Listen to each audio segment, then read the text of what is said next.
तो पिछला दिन हम लोग isotopes, isobar, isotone, iso electronic और आइसोस्टर और आइसोडाइफर पढ़ लिए थे। उससे रिलेटेड कुछ क्वेश्चन देखते हैं हम लोग। तो पहला क्वेश्चन क्या है, ध्यान दे देखो, बोला विच ऑफ द फॉलोइंग इज और आर। इस वर्ड पे ध्यान देना, यहाँ पे लिखा हुआ इज और आर स्लैश देके लिखा हुआ है, मतलब एक भी आंसर हो सकता है और एक से ज्यादा भी हो सकता है। आर लिखा हुआ है। आइसो इलेक्ट्रॉनिक, आइसो इलेक्ट्रॉनिक का मतलब क्या होगा, सेम नंबर ऑफ इलेक्ट्रॉन होना चाहिए। अब किसके बराबर सेम नंबर ऑफ इलेक्ट्रॉन है, तो क्वेश्चन देखो ऑफ CO2, मतलब पहले तुमको किसमें काउंट करना पड़ेगा, CO2 में। कितना इलेक्ट्रॉन होगा CO2 में? CO2 में एटम 3 है, इलेक्ट्रॉन। कार्बन के पास कितना इलेक्ट्रॉन? 6। ऑक्सीजन के पास कितना? 8। कार्बन 6 नंबर पे है ना, तो 6 इलेक्ट्रॉन, और ऑक्सीजन के पास 8, तो 8 गुना कितना हो गया? 16 प्लस 6 कितना हो गया? 22 इलेक्ट्रॉन। इसका मतलब तुमको यहाँ पर जो ऑप्शन दिया गया है इसमें वैसा ग्रुप ऑफ एटम्स खोजना है जिसमें कितना इलेक्ट्रॉन होना चाहिए? 22 इलेक्ट्रॉन होना चाहिए। ठीक है, अब ध्यान देना, 22 इसमें कितना है? 7 प्लस 16, 16 प्लस 7 कितना हो गया? 23। इसमें कितना इलेक्ट्रॉन हो गया? 23। यहाँ पे ध्यान देना, NO2 यहाँ भी है, यहाँ भी NO2, 23 है और एक प्लस लगा दिया। प्लस मतलब इलेक्ट्रॉन क्या हो गया? लॉस हो गया। मतलब इसका कितना इलेक्ट्रॉन है? 22। यहाँ कितना लिखा हुआ? N2O, N2O मतलब 7 दूना 14, नाइट्रोजन के पास 7 होता है, तो 7 दूना कितना हुआ? 14, 14 प्लस 8 22 हो जाएगा। सल्फर के पास अकेले 16 इलेक्ट्रॉन है, सल्फर 16 नंबर पर है एटॉमिक नंबर में, तो जितना प्रोटॉन होगा उतना ही इलेक्ट्रॉन हो जाएगा। तो 16 दूना कितना हो गया? 32, और उधर हो गया 16, 32 बोले, 16 और 16 32 हो जाएगा टोटल इलेक्ट्रॉन। सल्फर के पास 16 और ऑक्सीजन के पास 8, 2 ऑक्सीजन है, तो 8 गुना कितना हो जाएगा? 16, तो कितना हो जाएगा? 32 इलेक्ट्रॉन। यहाँ पर कितना हो जाएगा? हाइड्रोजन के पास कल निकाले थे कौन लोग, 10 इलेक्ट्रॉन, हाइड्रोजन के पास 2, ऑक्सीजन के पास 8, तो कौन कौन सा आंसर हो गया? B और C। पहला क्वेश्चन सिंपल था। दूसरा क्वेश्चन देखो, ये क्वेश्चन थोड़ा सा सोचने वाला है, बाकी तो सिंपल है, इसमें थोड़ा सा सोचना है, इसमें थोड़ा कॉन्सेप्ट से हट के काम होगा। विच of the following is not isobar of other. दूसरा का आइसोबार नहीं है। ऑप्शन क्या दिया देखो, प्रोटॉन न्यूट्रॉन करके दिया है। क्या करके दिया है? प्रोटॉन और न्यूट्रॉन करके दिया। अब तुम सोचो आइसोबार नहीं है एक दूसरे का, मतलब आइसोबार क्या होता था? जिसमें मास नंबर सेम होता था। मास नंबर क्या होता था? सेम। और मास नंबर मतलब proton plus neutron, proton plus neutron. Mass number same मतलब प्रोटॉन प्लस न्यूट्रॉन सेम। मतलब तुमको क्या खोजना है? प्रोटॉन और न्यूट्रॉन सेम खोजना है। तुम यहाँ देखो 20 प्रोटॉन 16 न्यूट्रॉन, कितना हुआ? 20 प्लस 16 36, 36। यहाँ कितना आएगा? 40, 40। यहाँ पे कितना आएगा? यहाँ पर कितना आएगा? 40। सोचो ये भी 40, ये भी 40, ये भी 40, मतलब तीनों आइसोबार हो सकता है क्योंकि प्रोटॉन और न्यूट्रॉन क्या है? सेम है। यहाँ तुमको क्या बोला था? Not isobar. इसमें कितना आ रहा है? 36 आ रहा है, मतलब ये आइसोबार नहीं हो सकता दूसरा का। क्या होगा आंसर? ए होगा। समझ में आया? अगला क्वेश्चन क्या है देखो, फिर से लिखा हुआ है देखो, ईच स्लैश देके आए, इसका मतलब आंसर एक भी हो सकता है और एक से ज्यादा भी हो सकता है। क्या खोजना है तुमको? आइसो इलेक्ट्रॉनिक पेयर, मतलब इलेक्ट्रॉन सेम खोजना है। क्या खोजना है?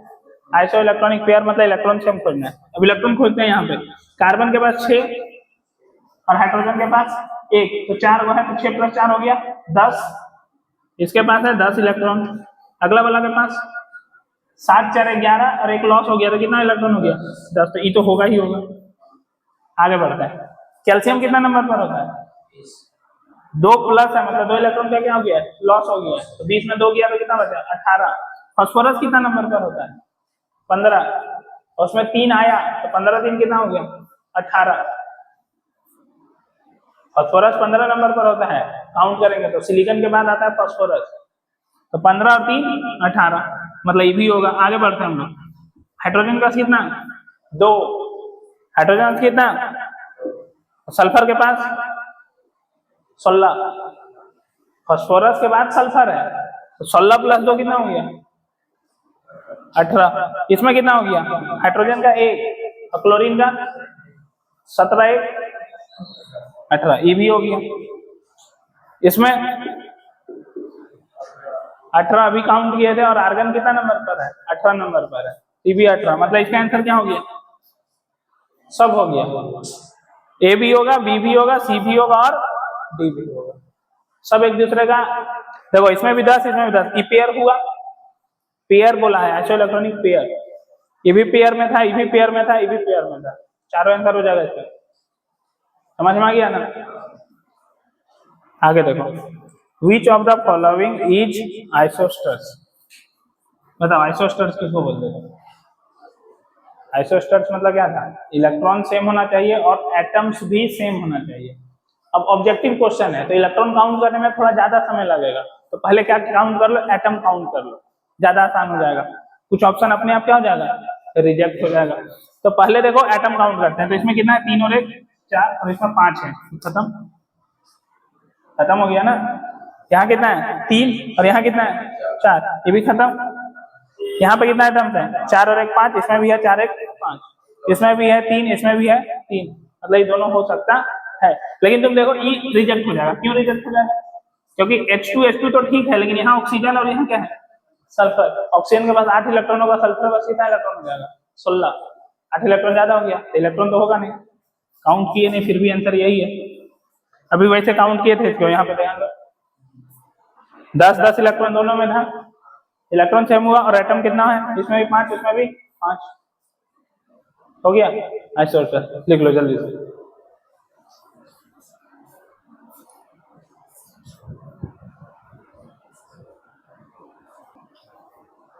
तो अब हम लोग के पास क्या है, क्वेश्चन के बाद हम लोग समझते हैं ऑर्बिट क्या होता है। ऑर्बिट या फिर उसी को हम लोग क्या बोलते हैं सेल, ऑर्बिट और सेल क्या होता है, एक ऐसा जगह जहां पर इलेक्ट्रॉन क्या करता है घूमता है, सर्कुलर पाथ जिसमें इलेक्ट्रॉन क्या करता है रहता है रिवॉल्व करते रहता है। नहीं वो ऑर्बिटल होता है, आगे जाएंगे हम लोग, उसमें कंफ्यूज नहीं हो जाना, ऑर्बिट और ऑर्बिटल अलग अलग चीज है।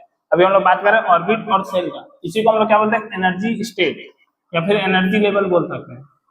क्या बोल सकते हैं एनर्जी लेवल, ठीक है। तो यदि तुमसे कोई पूछेगा ऑर्बिट और सेल क्या होता है, circular path where electron revolve around the nucleus, nucleus के चारों ओर घूमने वाला ऐसा जगह जहां पर इलेक्ट्रॉन घूमता है उसी को क्या बोलते हैं, सर्कुलर पाथ को क्या बोलते हैं हम लोग ऑर्बिट बोलते हैं या फिर सेल बोलते हैं। मतलब जैसे हम लोग के पास ये न्यूक्लियस है, न्यूक्लियस में कौन कौन रहता है प्रोटॉन और न्यूट्रॉन, उसके चारों ओर कौन घूमता है इलेक्ट्रॉन घूमता है। तो जो इलेक्ट्रॉन घूम रहा है इसी सर्कुलर पाथ को हम लोग क्या बोलते हैं ऑर्बिट बोलते हैं या फिर सेल बोलते हैं। क्या बोलते हैं ऑर्बिट और सेल। लिख लो electron revolve around the nucleus, electron revolve around the nucleus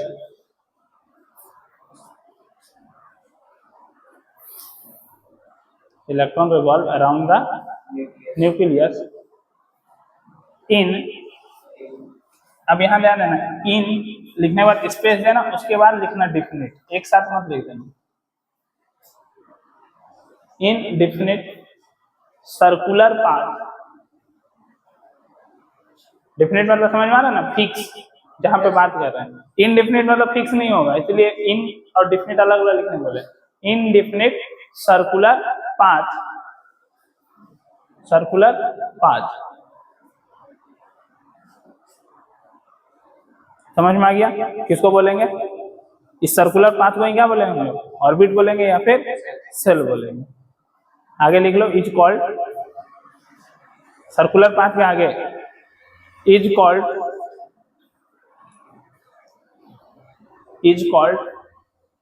orbit और सेल, ठीक है। ब्रैकेट में लिख लो without the loss of energy, energy का लॉस नहीं होगा जब घूमता है तो, without the loss of energy, हाँ without the loss of energy, समझना जब घूमता है तो एनर्जी का लॉस नहीं होता। एनर्जी का लॉस कब होता है? जब वो अपना घर छोड़कर, जैसे ई वाला घर छोड़कर इधर जाएगा तो हाँ मतलब सेल ट्रांसफर कर लेता है, अपना सेल चेंज कर लेता है, इस सेल में ना घूम के उस सेल में जाएगा तब एनर्जी का लॉस होगा। यदि वो इसी में घूम रहा है, इसी सर्कुलर पाथ में घूम रहा है, इसमें एनर्जी का लॉस नहीं होगा। और हर ऑर्बिट और हर सेल का एनर्जी जो होता है वो क्या होता है? फिक्स होता है और कांस्टेंट होता है। फिक्स होता है और क्या होता है?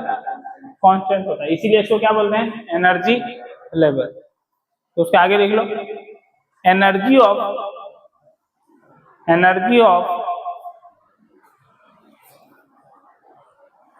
each cell, each EACH, energy of each cell SHELL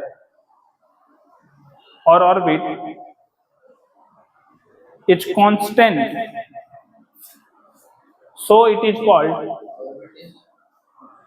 it's constant, energy of each cell or orbit is constant, so it is called energy state, so it is called energy state या फिर energy level. ठीक है। अब हम लोग के पास है orbital. अब जो तुम बोला डेफिनेशन वो सही है। अब क्या हम लोग के पास? ऑर्बिटल। ऑर्बिटल किसको बोलते हैं? ऐसा जगह जहां पर इलेक्ट्रॉन का पाए जाने का पॉसिबिलिटी क्या होता है? सबसे ज्यादा होता है। यही तो बेसिक चीज है जहां पर हम लोग कंफ्यूज कर देते हैं। ऑर्बिट को ऑर्बिटल समझ लेते हैं, दोनों अलग अलग चीज है। तो ऑर्बिटल में लिखो 3 dimensional space orbital, 3 dimensional space, 3 dimensional space in an atom, 3 dimensional space in an atom where the possibility of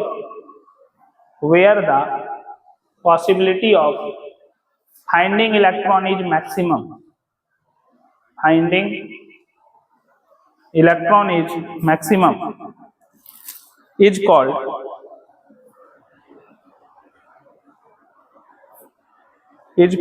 orbital, is called orbital। इसका हेडिंग डालो क्वांटम नंबर।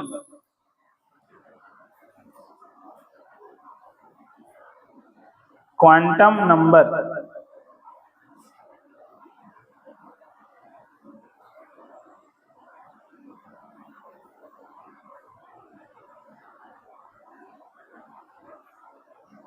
अब देखो क्वांटम नंबर क्या है इसके बारे में बात करते हैं हम लोग। समझना, क्वांटम नंबर इलेक्ट्रॉन के बारे में जो सबसे अच्छा से जानकारी हमको दे सकता है कोई, तो वो है कौन? Quantum number. जैसे मान लो तुम्हारा कोई एड्रेस पूछता है तो तुम क्या बताते है? एक एक करके पूरा एड्रेस बताता है ना, डिस्ट्रिक्ट बताता है, स्टेट बताता है, पिन कोड बताता है, पोस्ट ऑफिस बताता है, मतलब एग्जैक्ट लोकेशन तक बताते हैं हम, लैंडमार्क वही जहाँ पे है। सेम उसी तरह क्वांटम नंबर पढ़ने के बाद हम लोग को पता चल जाता है इलेक्ट्रॉन के बारे में। इलेक्ट्रॉन कहाँ रहता है, मतलब इलेक्ट्रॉन का पोजीशन क्या है, इलेक्ट्रॉन का एनर्जी कहता है, इलेक्ट्रॉन जब घूमता है तो किस तरह से घूमता है। तो इलेक्ट्रॉन का सारा इंफॉर्मेशन यदि हमको जानना हो तो हमको क्या पढ़ना पड़ता है? Quantum number. ठीक है। क्वांटम नंबर एक सेट में रहता है, सिर्फ क्वांटम नंबर नहीं है। क्वांटम नंबर 4 तरह का होता है। कितना तरह का होता है? 4 तरह का। कौन कौन सा क्वांटम नंबर है? पहला प्रिंसिपल क्वांटम नंबर। क्या नाम है पहला का? Principal quantum number. दूसरा क्वांटम नंबर का नाम क्या है? Azimuthal quantum number. तीसरा क्वांटम नंबर का नाम क्या है? Magnetic quantum number. चौथा क्वांटम नंबर का नाम क्या है? Spin quantum number. कितना क्वांटम नंबर है? 4। यदि चारों हमको पता चल गया तो हम इलेक्ट्रॉन का पोजीशन, एनर्जी सब कुछ जान सकते हैं। ठीक। जैसे कि मान लो इलेक्ट्रॉन के बारे में सब कुछ जानना हो, जैसे हमसे कोई पूछा, मान लो कि तुम्हारा एड्रेस पूछा तो तुमने बोला कि तुम कहाँ रहता है, तो तुम बोला धनबाद में। अब बोला धनबाद में कहाँ रहता है, तो बोला कुमारडुबी में। कुमारडुबी में फिर कहाँ रहता है, तो वहां पे एड्रेस बोला। तो सेम उसी तरह यहाँ पर होता है। इलेक्ट्रॉन से पूछा जाता है पहले कि इलेक्ट्रॉन कहाँ पर है, तो हम लोग बोलते हैं सेल में। कहाँ पर है? सेल में। उसके बाद कहाँ पर है, तो सेल के अंदर होता है सब सेल। क्या होता है? सब सेल। अब सब सेल में होता है फिर ऑर्बिटल। सब शेल में क्या होता है? ऑर्बिटल। अब ऑर्बिटल में इलेक्ट्रॉन का कैसा ओरिएंटेशन है उसके अकॉर्डिंग डिपेंड करता है, ठीक है। तो इलेक्ट्रॉन का यदि जानकारी जानना हो अच्छा से तो हमको क्या पढ़ना पड़ेगा? Quantum number. और ये सब बेसिक चीज है, यदि अच्छा से रहेगा तो हम लोग को पीरियोडिक टेबल, केमिकल बॉन्डिंग सब समझने में थोड़ा ज्यादा आसानी होता है, तो फिर पता ही नहीं चलेगा कि क्या हो रहा है क्या नहीं हो रहा है। मतलब एक तरह समझो कि कोई चैप्टर का पार्ट नहीं है, बेसिक फंडामेंटल है, ऐसे एटॉमिक स्ट्रक्चर में आता है, ठीक है। हाँ, एटॉमिक स्ट्रक्चर में आता है, लेकिन समझो कि सब बेसिक चीज है, जब तक नहीं पता रहेगा, जैसे इलेक्ट्रॉनिक कॉन्फ़िगरेशन सीखे थे हम लोग, तो उसमें एस पी डी एफ कहाँ से आता है, कैसे आता है, सब यही सबसे पता चलते जाता है आगे, ठीक है। तो लिखो सबसे पहले क्वांटम नंबर में set of number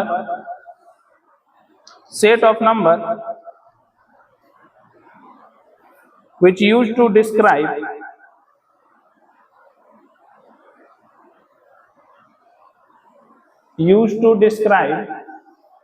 position and energy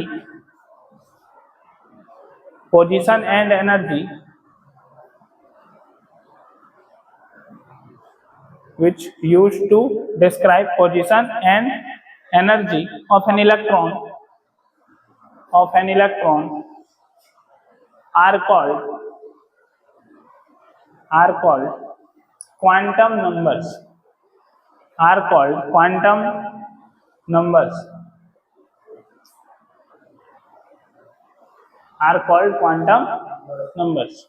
अब क्वांटम नंबर कितना तरह का होता है ये लिखना है, तो नीचे लिखो there are 4 types of quantum number.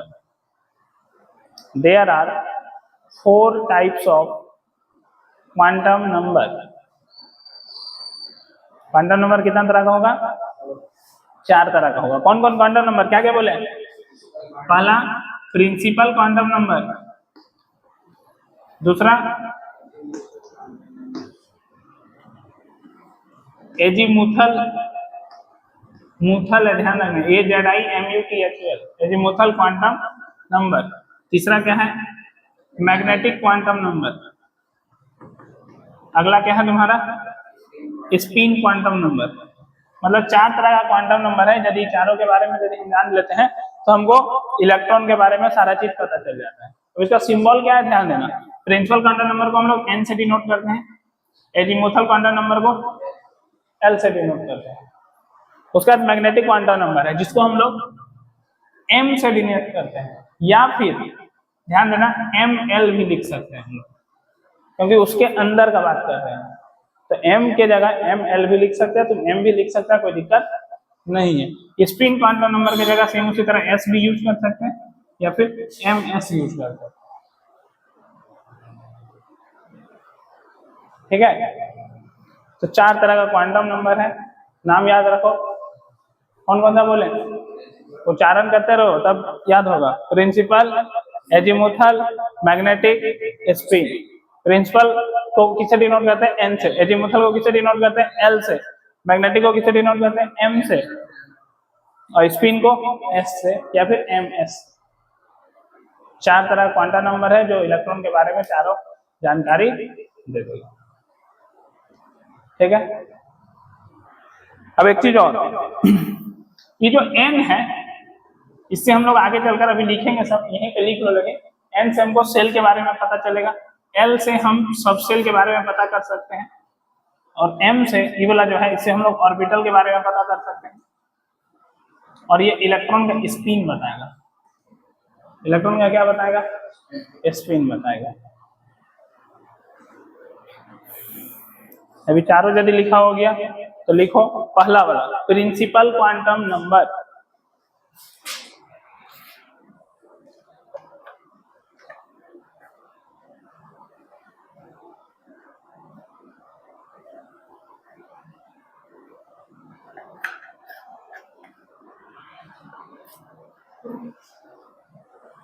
तो प्रिंसिपल क्वांटम नंबर के बारे में ध्यान देना, क्या क्या हम लोग जानने वाले हैं।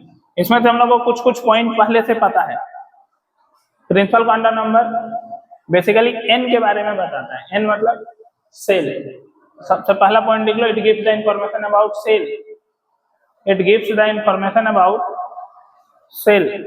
अब तुमको याद है अभी पढ़ रहे थे, सेल को ही ऑर्बिट बोलते हैं या फिर उसी को क्या बोलते हैं, एनर्जी लेवल बोलते हैं या फिर एनर्जी स्टेट बोलते हैं।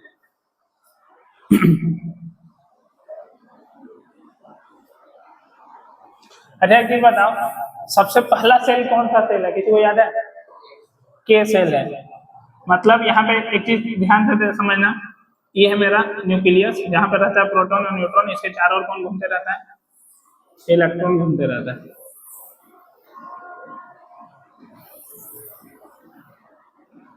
कि पहला जो सेल होगा उसको हम लोग बोलेंगे के सेल या फिर फर्स्ट एनर्जी लेवल या फिर फर्स्ट एनर्जी स्टेट। अगला जो सेल होगा उसको क्या बोलेंगे? एल सेल बोलेंगे। उसके अगला वाला सेल को क्या बोलेंगे? एम सेल बोलेंगे। उसके अगला वाला सेल को क्या बोलेंगे? एन सेल बोलेंगे। फिर आगे ओ सेल भी होता है। अब यहाँ ध्यान देना, के सेल जो है उसमें एन बराबर कितना होता है? 1। पहला सेल है तो एन बराबर कितना होगा? 1। एल सेल है तो एन बराबर कितना होगा? 2। एम सेल है तो एन बराबर कितना होगा? 3। और एन सेल है तो एन बराबर कितना होगा? 4। फिर अगला सेल में जाएंगे, इस तरह से वैल्यू क्या होगा? बढ़ेगा। अब यहाँ पे हमको क्या समझ में आया? सबसे पहला पॉइंट समझना, जैसे जैसे सेल का वैल्यू बढ़ता है, मतलब सेल बढ़ता है, वैसे वैसे एन का वैल्यू क्या होता है? बढ़ता है। पहला पॉइंट, सेल यदि बढ़ेगा तो क्या होगा? एन बढ़ेगा। किसका वैल्यू बढ़ेगा? एन का वैल्यू बढ़ेगा। अब समझना, एन यदि बढ़ा मतलब जैसे जैसे सेल बढ़ रहा है वैसे वैसे एनर्जी भी क्या होता है? बढ़ते जाता है। क्या होता है? एनर्जी भी बढ़ता है। इसका मतलब क्या हुआ कि जो न्यूक्लियस है पूरा नहीं बना रहे, ध्यान देना, न्यूक्लियस से जो पास में होगा और न्यूक्लियस से दूर चलते जा रहे हैं हम लोग, तो न्यूक्लियस से जो पास में होगा उसका एनर्जी क्या होगा? लोवेस्ट होगा। न्यूक्लियस से जो पास में होगा उसका एनर्जी क्या होगा? लोवेस्ट होगा। जो न्यूक्लियस से दूर में होगा उसका एनर्जी क्या होगा? हाईएस्ट होगा। मतलब जैसे जैसे हम लोग आगे बढ़ेंगे वैसे वैसे एनर्जी क्या होगा? बढ़ते जाएगा। ये समझ में आया? इसमें किसी को कोई डाउट? अब तुम यहाँ पे ध्यान देना, एक फॉर्मूला भी पढ़ा होगा, maximum number of electron in a shell. एक सेल में कितना इलेक्ट्रॉन रहता है? याद है? 2n²। Maximum number of electron in a shell कितना होता है? 2n²। अब तुम सोचो यदि हम उस फॉर्मूला का यूज करते हैं, maximum number of electron in a shell कितना होता है? 2n²। अब तुम सोचो मैक्सिमम नंबर इलेक्ट्रॉन 2n² होता है, तो पहला वाला सेल में n को यदि 1 रखेंगे तो कितना इलेक्ट्रॉन होगा? 2। पहले लिख लो जल्दी से।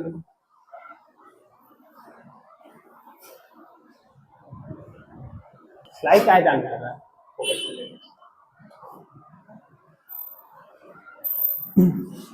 देखो अब यहां ध्यान देना कि जैसे जैसे सेल बढ़ रहा है, एक पॉइंट समझना, सबसे पहले n किसे बिलोंग करता है? नेचुरल नंबर से। n किसे बिलोंग करता है?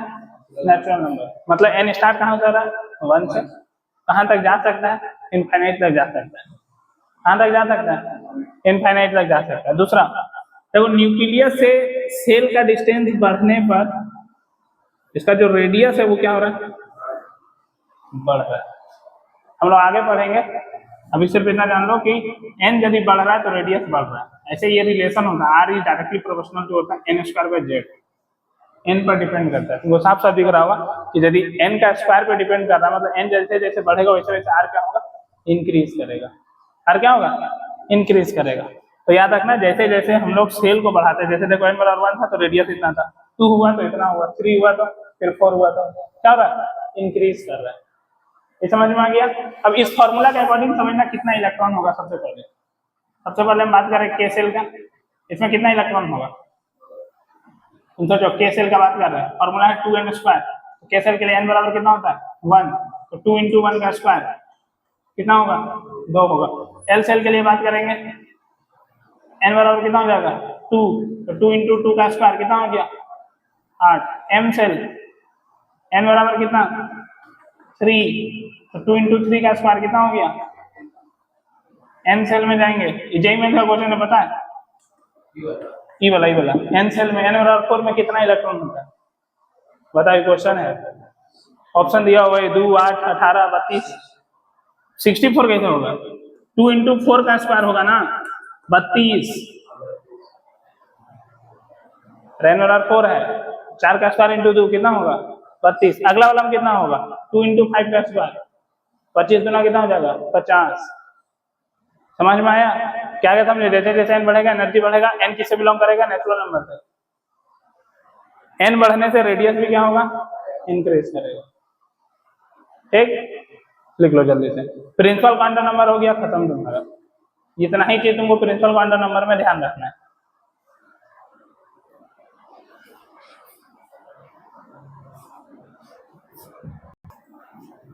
अब देखो हम लोग के पास है एजीमुथल क्वांटम नंबर, जिसको हम लोग एल से डिनोट करते हैं। इसमें लिखो सबसे पहला point, it gives the information about subshell. It gives the information about subshell.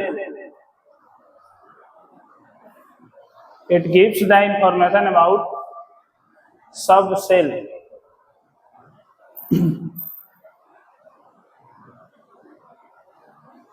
L से डिनोट करते हैं। अब एल का वैल्यू कहां से कहां तक हो सकता है समझना। Possible value of l is equal to, l का जो पॉसिबल वैल्यू हो सकता है वो हो सकता है 0 से n-1। 0 से किसका तक हो सकता है? n-1 तक। ठीक, मतलब n से हमेशा क्या होगा? l एक कम होगा। ये सबका दिमाग में बैठा? अब ध्यान देना, l बराबर यदि 0 हुआ, एक फिक्स वैल्यू है कि l यदि 0 हुआ तो उसको हम लोग बोलते हैं s सब सेल। l बराबर यदि 0 हुआ तो उसको क्या बोलते हैं हम लोग? s सब सेल। s सब सेल। l बराबर यदि 1 हुआ तो क्या बोलेंगे उसको? p सब सेल। ये तुमको याद रखना पड़ेगा। l बराबर यदि 2 हुआ तो उसको क्या बोलते हैं? d सब सेल। l बराबर यदि 3 हुआ तो उसको क्या बोलते हैं? f सब सेल। l बराबर यदि 4 हुआ तो क्या बोलते हैं उसको? g सब सेल। क्या बोलते हैं? g subshell. s p d f g subshell होता है इस तरह से। क्या बोला? हाँ, एस पी डी एफ तक ही बात करना है हम लोग को। और सेप बात करेंगे तो एस पी डी का ही सेप जानेंगे, एफ और जी के बारे में बात नहीं करेंगे। सिर्फ ऐसे ही बता दिया हम लोग को कि इस तरह से होता है। अब यहाँ पे एक चीज समझना, एन को यदि हम 1 लेते हैं, एन को क्या लेते हैं, तो एल क्या क्या हो सकता है बता सकता है कोई? सिर्फ 0 होगा। सिर्फ क्या होगा? 0 होगा। एन को यदि हम 2 लेते हैं तो एल का वैल्यू क्या क्या हो सकता है बता सकते हैं? एल का वैल्यू 0 हो सकता है और 1 हो सकता है। 0 भी हो सकता है, ध्यान देना। हम पहले बोले स्टार्ट कहां से होगा? 0 से। कहां तक जाएगा? n-1 तक। तो 2-1 कहां तक होगा? 1 हो जाएगा। ठीक है, आगे n बराबर यदि 3 है तो एल का वैल्यू क्या क्या हो सकता है? 0, 1, 2 हो सकता है। 0, 1, 2 हो सकता है। एन का वैल्यू यदि 4 रखते हैं तो एल क्या क्या हो सकता है? 0, 1, 2, 3। एन का वैल्यू यदि 4 होगा तो एल का वैल्यू क्या क्या हो सकता है? 0, 1, 2, 3। 0 से हर बार स्टार्ट होगा, हो कहां तक सकता है? एक कम तक। तो 4 है तो एक कम होगा। अब तुम सोचो, n बराबर यदि 1 है और यहाँ l 0 आ रहा है, इसका मतलब इसमें सिर्फ और सिर्फ एक सबसेल होगा, इसका नाम क्या होगा? s। l बराबर 0 किसके लिए? s के लिए। जब n बराबर 2 में जाएंगे तो इसमें s भी होगा और इसमें p भी होगा, 2 सबसेल होगा। आगे बढ़ेंगे n बराबर 3 में, तो यहाँ पे 0 है तो s भी होगा, p भी होगा और d भी होगा। n बराबर 3 में 3 सबसेल पाया जाएगा, s p d। जब 4 में जाएंगे तो क्या होगा? s होगा, p होगा, d होगा और f होगा। समझ में आया? अब एक चीज और ध्यान देना, जो हम बोल रहे हैं उस ध्यान से सुनना, थोड़ा कंफ्यूजिंग लग सकता है। फॉर्मूला क्या लिखे हम? l बराबर 0 to n-1। ये l का क्या है? पॉसिबल वैल्यू है। क्या है? Possible value. हम देखना यहाँ पे क्या लिख रहे हैं, नंबर ऑफ l बराबर वैल्यू ऑफ n। सही लिखे या नहीं लिखे देखना। नंबर ऑफ एल बराबर वैल्यू ऑफ एन, मतलब एल का नंबर यदि हमको जानना हो कि एल का कितना नंबर आता है तो किसके बराबर आता है, वैल्यू ऑफ एन के बराबर आता है। हाँ, काउंट करेंगे तो तुम देखो n1 है तो इसमें के गो है, ए गो सबसेल है। n2 है तो इसमें के गो सबसेल है, 2 गो सबसेल है। n3 है तो कितना सबसेल है, 3 गो है। n4 है तो सबसेल कितना है, 4 गो। वैल्यू कम होगा लेकिन नंबर जितना है उतना ही रहेगा, ये ध्यान देना। समझ में आ गया ना? हाँ, इसके बाद अब एनर्जी किसका ज्यादा होगा, जैसे हम लोग पढ़े थे कि एन बढ़ेगा तो एनर्जी क्या होगा, बढ़ेगा। सेम उसी तरह सबसे जैसे जैसे बढ़ेगा उसका एनर्जी क्या होगा, बढ़ेगा। मतलब सबसे कम एनर्जी होगा एस का, एस के बाद किसका होगा, पी का, पी के बाद किसका होगा, डी का, डी के बाद किसका होगा, एफ का, आगे जाएंगे जी का। ये एनर्जी का ऑर्डर है। समझ में आया? लिखो जल्दी।